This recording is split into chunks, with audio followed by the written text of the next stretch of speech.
لیکن تجھے پتہ نہیں کہ یہ کسی ماں کا بیٹا ہے، پتہ نہیں کسی بیوی کا شوہر ہے۔ ایک ہمارے دوست ہیں، بزرگ ہیں، ان کا داماد فوت ہو گیا، نشہ کرتا تھا، تو میں تعزیت کرنے ان کے گھر پہنچا تو کھڑے ہو گئے ہاتھ باندھ کے، کہنے لگے حضرت صاحب باقی ساریاں گلاں چھڑ دیو، صرف نشے تے تقریر کریا کرو۔ وہ جب جیتا تھا تو تب بھی اس کے بچے یتیم ہی تھے، یتیم ہی تھے۔ میری بیٹی جب میرے گھر آتی تھی اور میں اپنے پوتوں کے اترے کپڑے اسے پہننے کو دیتا تھا تو میرا کلیجہ پھٹتا تھا۔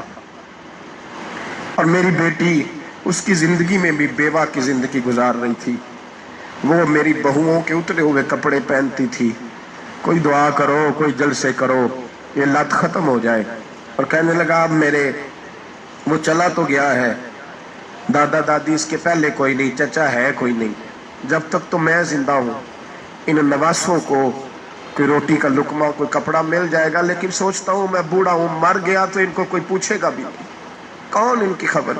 اتنا ظلم اس قوم سے، اتنی زیادتی، اور آرام سے لکھ کر لوگ گزر گئے کہ یہ 70 لاکھ ہے، ان کا درد تو سمجھو، تکلیف تو سمجھو۔ 7 فٹ کا سونا جوان اور نشے کا عادی ہے تو کسی نالی میں پڑا ہوا ہے۔ اور میں نے کہا اس قوم کے ساتھ اس سے بڑا بھیانک مذاق کیا ہوگا۔ کوئی دانشور تھا بڑا ظالم، اس ظالم سے کوئی مشورہ لینے آیا، اس نے آ کے کہا تو بڑا ظالم ہے، بڑے کڑوے مشورے دیتا ہے، میرا ایک دشمن ہے، میں اس سے بدلہ لینا چاہتا ہوں، میرا دل کرتا ہے اس کا بچہ قتل کر دوں تاکہ وہ تڑپے۔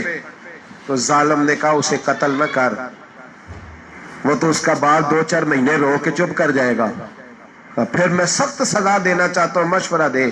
تو اس نے کہا اس کے بچے کو نشے پہ لگا دے، جس کا بچہ نشہ کرے گا وہ باپ روز مرے گا، روز جیے گا، وہ ماں روز مرے جیے گی، نشے پہ لگا دے۔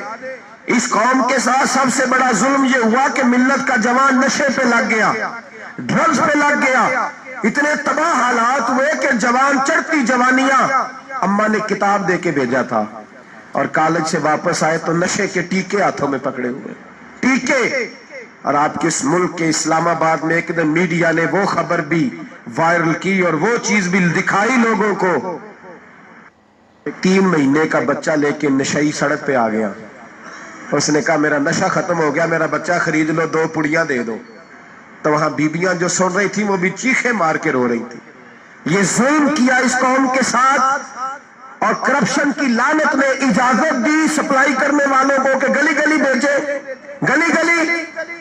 انہوں نے کچھ تھوڑا ظلم نہیں کیا ان حکمرانوں نے، اور ہماری اپوزیشن اس کو نہ صرف اتنا پتا ہے کہ یہ جائیں اور ہم آئیں، اس سے زیادہ کوئی غرض نہیں۔ بھائی کرپشن کے خلاف نکلے ہو تم، نشے کے خلاف کس دن نکلو گے؟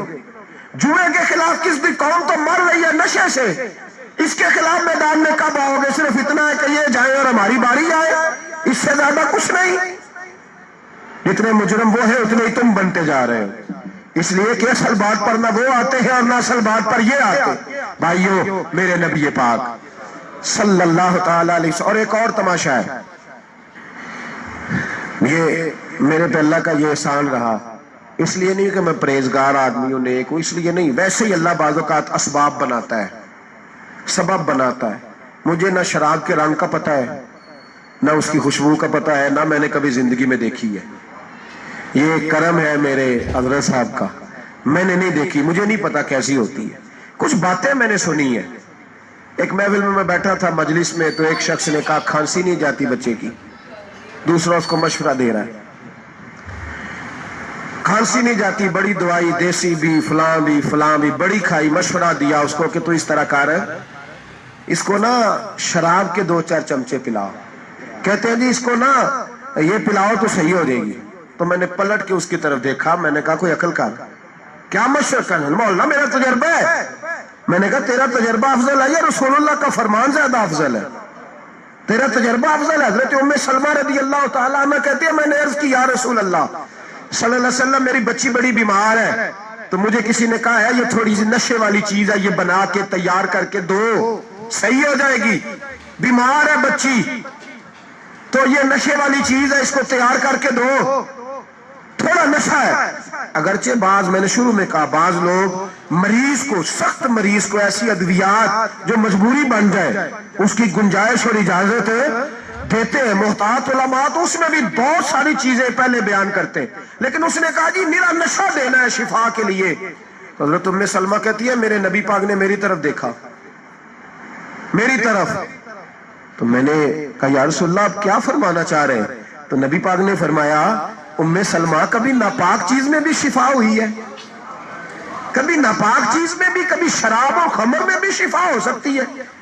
شفا رب کریم نے رکھی ہے پر شہد کے اندر رکھی ہوئی ہے، شفا اللہ نے رکھی ہے قرآن مجید میں رکھی ہوئی ہے. تو اس میں بھی کبھی یہ حضور نے بیان کیا ہے کہ اس کے اندر شفا ہو سکتی. تو امت کتنی دلیری کرتی ہے جو یہ مشورے دیتی ہے کہ اس کے اندر نشہ ہے، شراب ہے، تو کھانسی چلی جائے گی تو فلانی بیماری چلی جائے گی. نہ آؤ ان چیزوں پہ، نہ اپنے ایمان کو خرابی دو، اور نہ ایسی باتیں کرو جس سے کہ ڈائریکٹ رسول اللہ صلی اللہ علیہ وسلم کے واضح ارشادات کی مخالفت ہو. میرے نبی پاک صلی اللہ علیہ وسلم نے فرمایا. اور پھر کچھ لوگ کہتے ہیں تھوڑی پی ہے جی.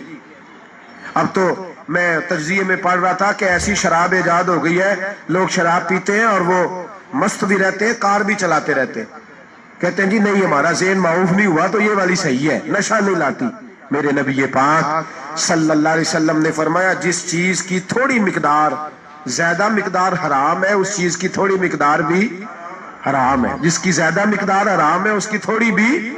تو خمر اور شراب اگر فل پینا جائز نہیں تو تھوڑی پینا بھی جائز، یہ حرام ہے اور حرام تھی اور قیامت تک حرام ہی رہے گی. میرے نبی پاک صلی اللہ علیہ وسلم نے منع کیا اور حضور نے اظہار ناپسندیدگی فرمایا.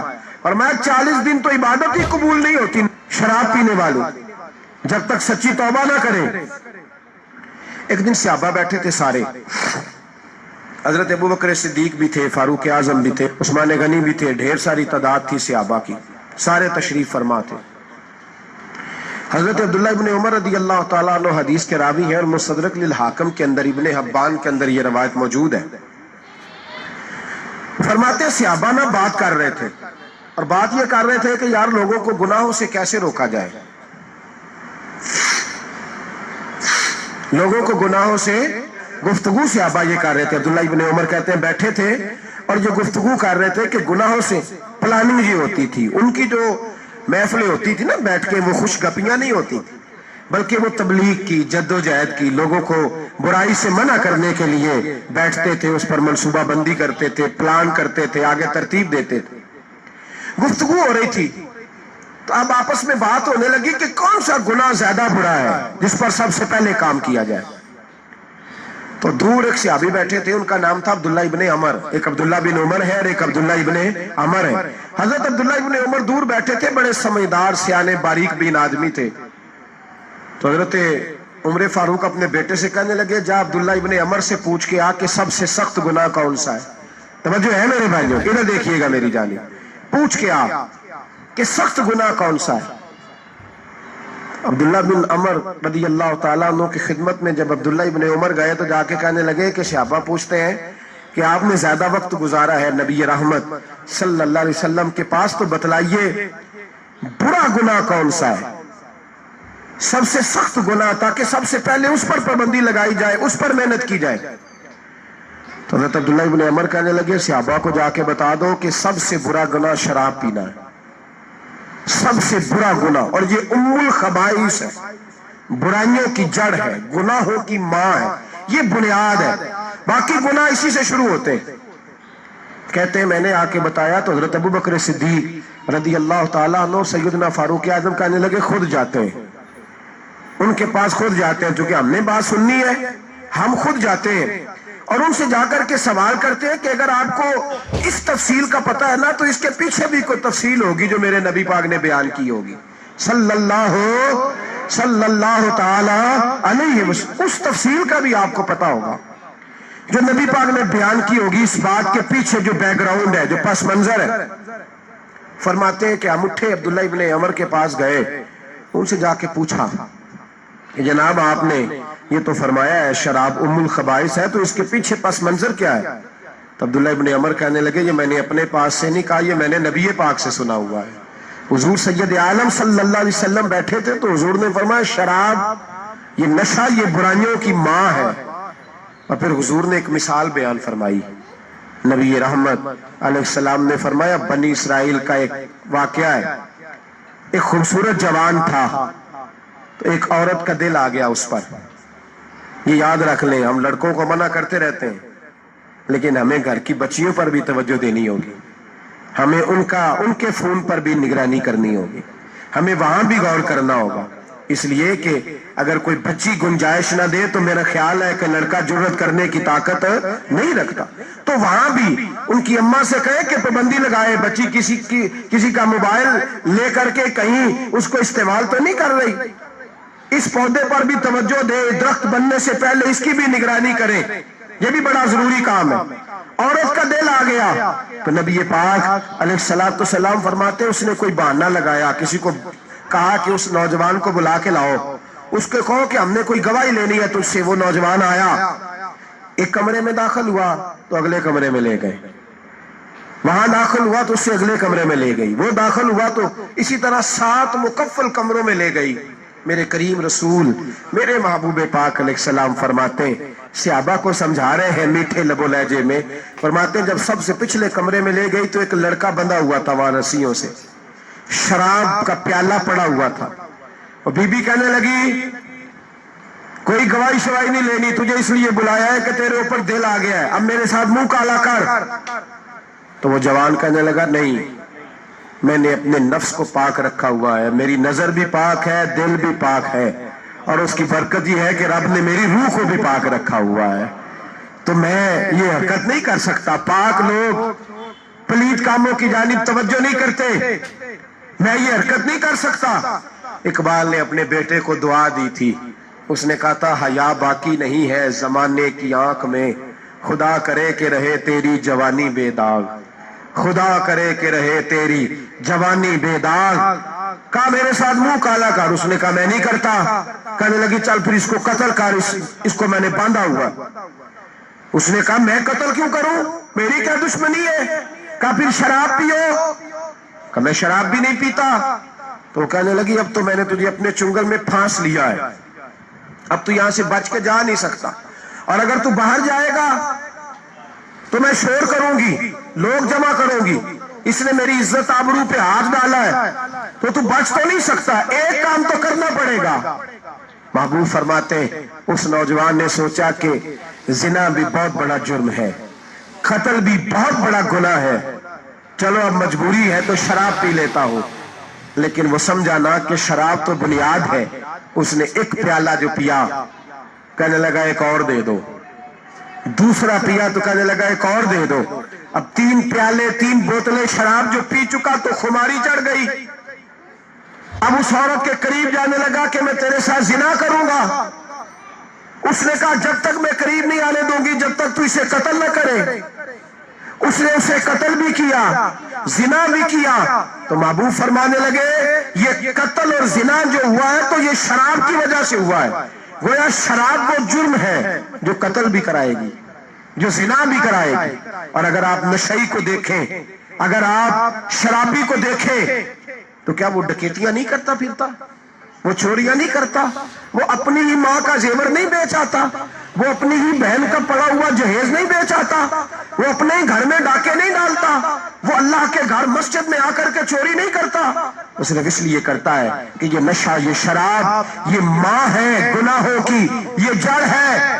ملت کے لوگوں یاد رکھو, اس امت اس پاکستان کے ساتھ جہاں بہت سارے ظلم ہوئے وہاں بڑا ظلم یہ ہے کہ بہت بڑا طبقہ جوانوں کا نشے کا عادی ہے.